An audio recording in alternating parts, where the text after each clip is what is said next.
bang humarap si VP Sara sa paglilik next week? Well, si VP Sara, again, will have to explain.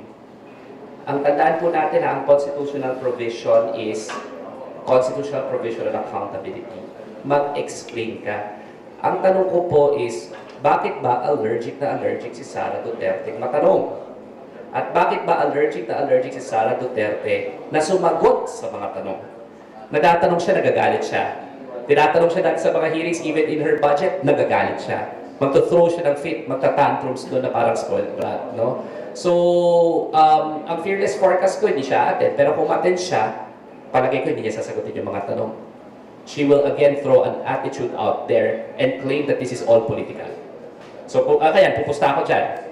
Hindi yan darating, pero kung darating siya, hindi niya sasagutin ang mga tanong. Bagkus, ililis na naman at magagalit at sasabihin politika lamang ito.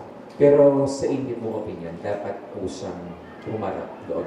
Duty bound siya, constitutional process to eh. Alam niyo po, sa atin po, again regardless of the personalities, our loyalty has to be the flag to this nation and the Constitution. And yung Constitution po, sinasabi, this is a sacred process. At kailangan galangin ni Sara Duterte ang mga institusyon, including the House of Representatives, including eventually the Senate, and kailangan niyang sagutin sa saligang batas. At sabi sa saligang batas, accountability ito, kailangan mag-explain siya. Okay.